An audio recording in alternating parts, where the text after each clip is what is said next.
Қыздар бартаңызға қайырлы күн. Қалдарыңыз қалай? Менің есімім Қарлығаш. Ойыншық әлемінде 9 жылдан астам тәжірибем бар. Бүгін сіздермен жіппен ілмекті, яғни пряжа мен крючокты таңдауды үйренеміз. Көп қыздар сол жағына қателесіп жатады. Егер сіздер жаңадан бастап жатқан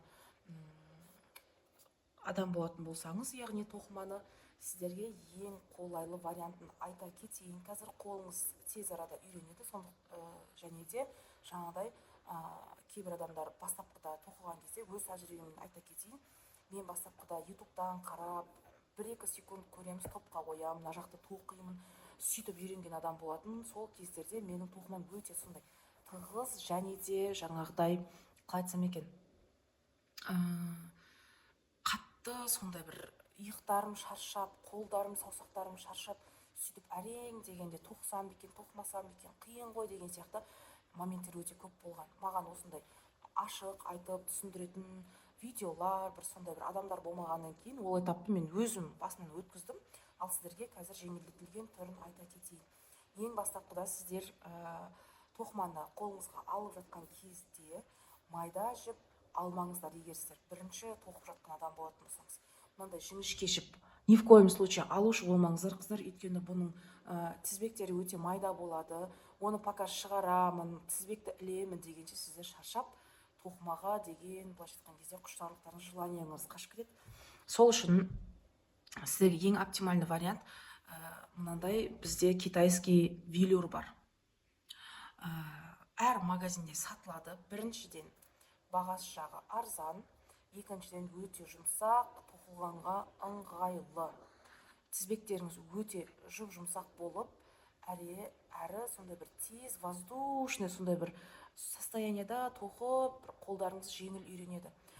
Бұның бірақ өкінішке орай көп магазиндерде ассортимент түстер, яғни расцветкалар онша көп болмайды. Сразу айта кетейін, тек қана бір Пиндодадан, бір сондай бір китайский сайттардан, немесе бір басқа жақтардан заказ берсеңіздер ала аласыздар. Ал кәдімгі магазиндерде жіп сататын бұның жіптердің расцветкалары сондай бір қанық, қою сондай болады. Олармен өкінішке орай сіздер ойыншықтың түр әлпетін жасап келтіре алмайсыздар, өйткені түсі сәйкес келмейді. Бірақтан қолды үйреткенге әрине өте тиімді, пайдалы жіп десем де болады. Бұның бағасы кейбір жерлерде 550 теңгеден, мен алатын дүкендерде, ал кейбір жерлерде 750-800-ге дейін барады. Қараңыздар, бұл китайский велюр.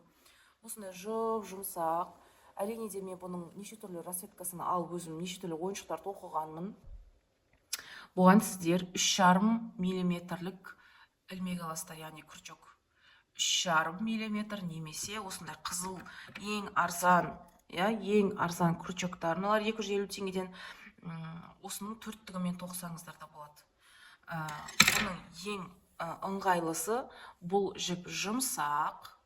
Екінші оптимальный вариантын сіздерге айта кетейін. Бір жерасын қате жасап қойсаңыздар, немесе шимайланып кететін болса, бір жерасы тұрып қалатын болса, бұл жіп сөгілуге өте жеңіл. Өйткені бұл структурасы, айтайын ба, сондай бір халаттар болады ғой, бір велюр халаттар, сондай сияқты да структурасы. Стағанның өзінде де сондай велюровый болып тұрады, кәдімгідей. Велюровый, сондай бір велюр халаттар сияқты. Әрине де бұны сөккен кезде оңай сөгіледі да, қайтадан тоқымаңыз сол тізбек қалпында қалып қалады. Бұның осындай бір расцветкалары бар. Неше түрлі расцветкасы бар ғой енді болса да. Осыны сіздерге кеңес берем. Ең күшті оптимальный вариант, мен қыздарды тоқыма үйірмесі бар менде. Сол жақта қыздарды 7 жастан, 8 жастан бастап қабылдаймын. Және де осымен қыздардың қолдары жеңіл үйреніп, даже 7 жасар, 8 жасар қыздардың өздері әдемі ойыншықтар тоқыды.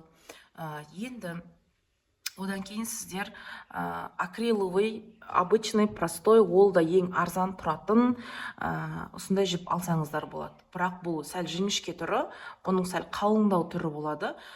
Сіздерге ең бастысы жаңағы 3,5, 4,5 крючокпен тоқылатын 4,5 миллиметрлік, яғни мен айта кететін 3,5 миллиметр, 4,5 миллиметр немесе 4 миллиметрлік крючокпен тоқылатын, соған сай, соның көлеміне, размеріне сай жіптер алсаңыздар, қолдарыңыз тез үйренеді. Үлкен жіптер деген жаңағыдай жуан, мынандай жіптерді мүлдем бірінші тоқитындарға кеңес бермеймін, қыздар. Өйткені қараңыздар, мен осындай жіппен қазір бір ойыншықты бастап тоқып жатырмын. салыстырмалы түрде қарайтын болсаңыздар, өте кішкентай тізбек болып шығады. Бұны қолдарыңыз үйрене келе кейіннен бастап тоқып бастасаңыздар болады. Бұндай кішкентай жіппен тоқылынған ойыншықтар әрине кішкентай болады көлем жағынан. Ал мынандай жіппен тоқылынған ойыншықтар көлем жағынан үлкен болады.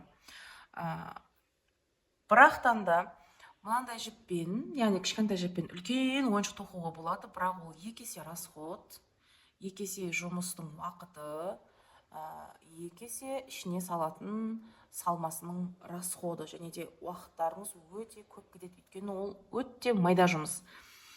Үшінші мәселе, мен плюшевый осындай ойыншықтарды көп заказға тоқимын, в основном сондай ойыншықтарды жасағанды ұнатамын, үлкен қылып. Ол плюшевый пряжа, қыздар. Бірақ оны сіздерге начинающий ретінде, бастапқы ең алғаш тоқитын адамдар ретінде мен сіздерге кеңес бермеймін ол жіпті. Міне мынандай жіптер. Бұл 3,5 мм, 4 немесе 4,5 мм, кейбіреулер 5 мм крючокпен тоқи береді қыздар. Бірақ сіздерге бұндай жіппен бастапқыда тоқуды кеңес етпеймін. Неліктен айта кетейін? Өйткені бұл тізбектері анық, үлкен, жалпағынан сондай болып келгенімен, бір жересіне қате кететін болсаңыздар, сөгіледі, бірақ жіп қайтадан орнына восстановлениеға келмейді, өйткені бұның пушинкалары шығып кетуі мүмкін. Көрдіңіздер ме? Сондықтан сөгуге келмей қалады, қолыңызды бекермен ауыртып шаршатасыздар, және де әрине де сонша дүниеге, сонша ақшаға сатып алған жібіңіз де бұл бекермен босқа, қоқысқа кетіп қалуы мүмкін, қыздар. Сондықтан ең оптимальный вариант сіздерге акриловый жіптердің, арзан жіптердің, яғни жилетка, носки, сондай тоқитын жіптердің 3,5, 4 мм сай келетін жуандықтағы жіптерді алсаңыз жақсы. Және де ең күшті мен сіздерге рекомендация беретін осындай китайский велюр, қыздар. Осындай жіппен тоқсаңыздар өте қолдарыңыз жақсы үйренетін болады. Әрине де неше түрлі жіптер өте көп.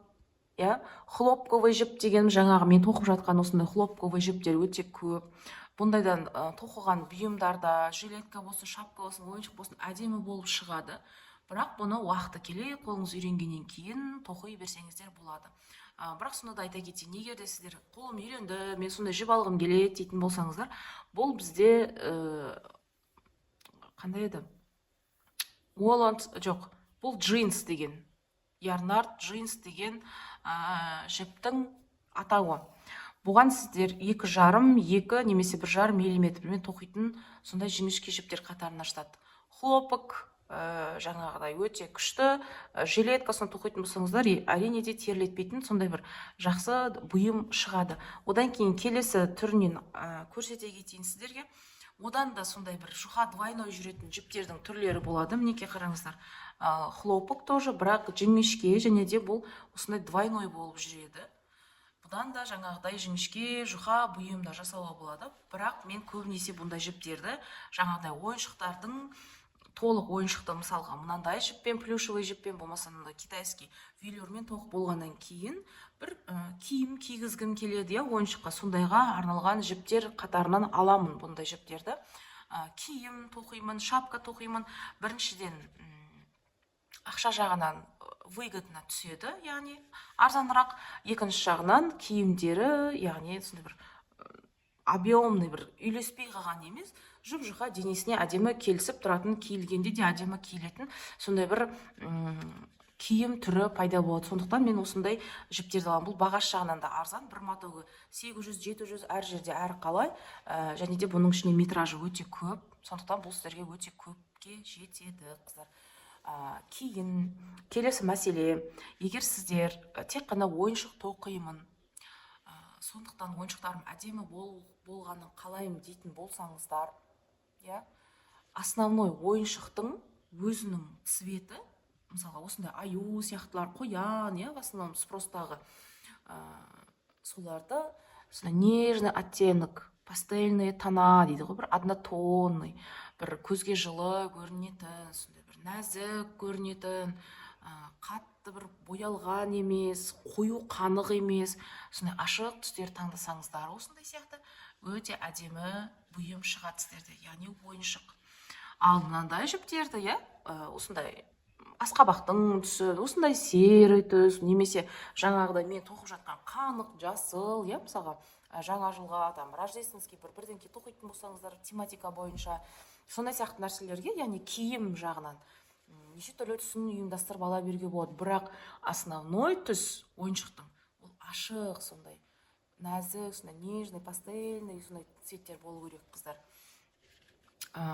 Жіп жағын жақсы таңдауға кеңес беремін сіздерге. Барған кезде сатушының өзі де сіздерге кеңес етеді, сұрайтын болсаңыздар. Тізбектеріңіз өте түзу, әдемі шықсын. Келесі сабақтарда жүздескенше, қыздар.